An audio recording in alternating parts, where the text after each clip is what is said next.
কালকে চেয়ারম্যানের বিরুদ্ধে অনাস্থা প্রস্তাব জমা করেছে তৃণমূলেরই কাউন্সিলররা, বিজেপি এবং কংগ্রেসের কাউন্সিলরদেরকে নিয়ে অনাস্থা প্রস্তাব দিয়েছে। এই বিষয়টাকে আপনি কিভাবে দেখছেন? এটা আমি মোটেই ভালোভাবে নিচ্ছি না, কারণ এটা দলীয় কোনো সিদ্ধান্ত বা আলোচনার মধ্যে কিছু হয়নি। আপনারা জানেন এবং আমরাও জানি যে জঙ্গিপুর পৌরসভায় 21 জন কাউন্সিলর, তার মধ্যে তৃণমূল কংগ্রেস থেকে নির্বাচিত হয়েছে 15 জন।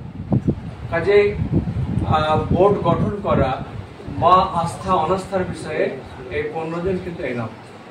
আমরা কেন সিপিএম কংগ্রেস বা বিজেপির কাছে যাব? তাদের সাপোর্টে আমরা কাজে এটাকে আমরা এই বিষয়টাকে আমরা খণ্ডন করছি, এটাকে আমরা কোনোভাবে আমরা মানছি না। আমরা বিষয়টা রাজ্য নেতৃত্বকে জানিয়েছি।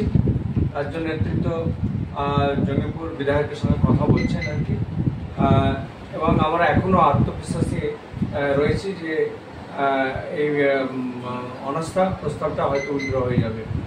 চেয়ারম্যান সোজাসুজি একদম বিধায়ক এবং ব্লক সভাপতিকে টার্গেট করে তিনি বলেছেন তাদের মদতেই এই ঘটনাটা ঘটেছে। ঠিকই বলেছেন, এবং আমরা যে কালকের যে ঘটনা, আমরা অত্যন্ত এই ব্যাপারটা প্রতিবাদ জানাচ্ছি, এবং আমরা রাজ্য নেতৃত্বকে গতকাল আমরা জানিয়েছি, আজকেও আমরা কথা বলেছি। আমরা এই ব্যাপারে আমরা আজকে দেখতে পাচ্ছি যে আমরা 6 জন বিধায়ক এখানে উপস্থিত আছেন আর কি, এবং 6 জন বিধায়কই আমরা একমত, এবং আরও 3 জনের মধ্যে 2 জন তো আমাদের সঙ্গে আছেনই, তিনারাও একমত যে শৃঙ্খলার মধ্যে দিয়ে আলাপ আলোচনার ভিত্তিতে কোনো সিদ্ধান্ত গৃহীত হোক।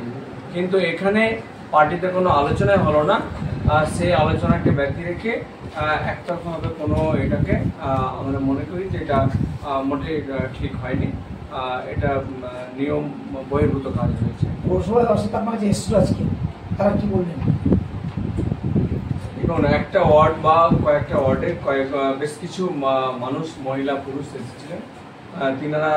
তিনাদের মনের কথা বলেছেন যে আমরা এই যে অনাস্থার যে প্রস্তাব নিয়ে এসছে সেটা আমরা মানছি না। বিগত দিনে যিনি চেয়ারম্যান, বর্তমান যিনি চেয়ারম্যান আছেন এবং ভাইস চেয়ারম্যান আছেন, তিনারাই আগামী দিনেও থাকবেন, এই প্রস্তাবটা তিনারা দিয়ে গেছে। এলাকাবাসীরা অভিযোগ করছে ডাম্পিং এর সমস্যা, ডাম্পিং করতে গেলেই সমস্যা বাড়াচ্ছেন এমএলএরা। এই বিষয়টাও আপনারা খুব ভালোভাবে অবগত আছেন। এই বিষয়টাও ক্রিয়েট করা হচ্ছে। পৌরসভার নিজস্ব জায়গা রয়েছে, সেই জায়গায় তো ডাম্পিং করতে পারে। আমরা তো আরো বিভিন্ন জায়গায় দেখছি বিভিন্ন পৌরসভাতে কিভাবে কাজ হচ্ছে, কিন্তু এটা এই জঙ্গিপুর পৌরসভাকে এটা কিছু মানুষ বা কিছু এখানেও বিধায়কের কথাই বলছেন যে চেয়ারম্যান যে বিধায়কই করাচ্ছেন এই ঘটনাগুলো। হোপফুলি তাই হবে। তো উন্নয়নে যে বাধা সৃষ্টি করছে বিধায়ক, এই ব্যাপারে কি বলবেন? অভিযোগ উঠেছে। দেখুন, এটাকে অসময় খতিয়ে দেখে বলতে পারবো না। কোনো অ্যাকশন নেবেন কি? নিশ্চয়ই পার্টির মধ্যে আমরা রেজুলেশন আমরা রাজ্য নেতৃত্বকে জানিয়েছি এবং জানাচ্ছি, এবং এর প্রতিবাদ আমরা একবারে মুখ্যমন্ত্রীর কাজ পর্যন্ত আমরা যাচ্ছি। দল অনাস্থার পক্ষে না বিপক্ষে? অনাস্থার বিপক্ষে। Thank you.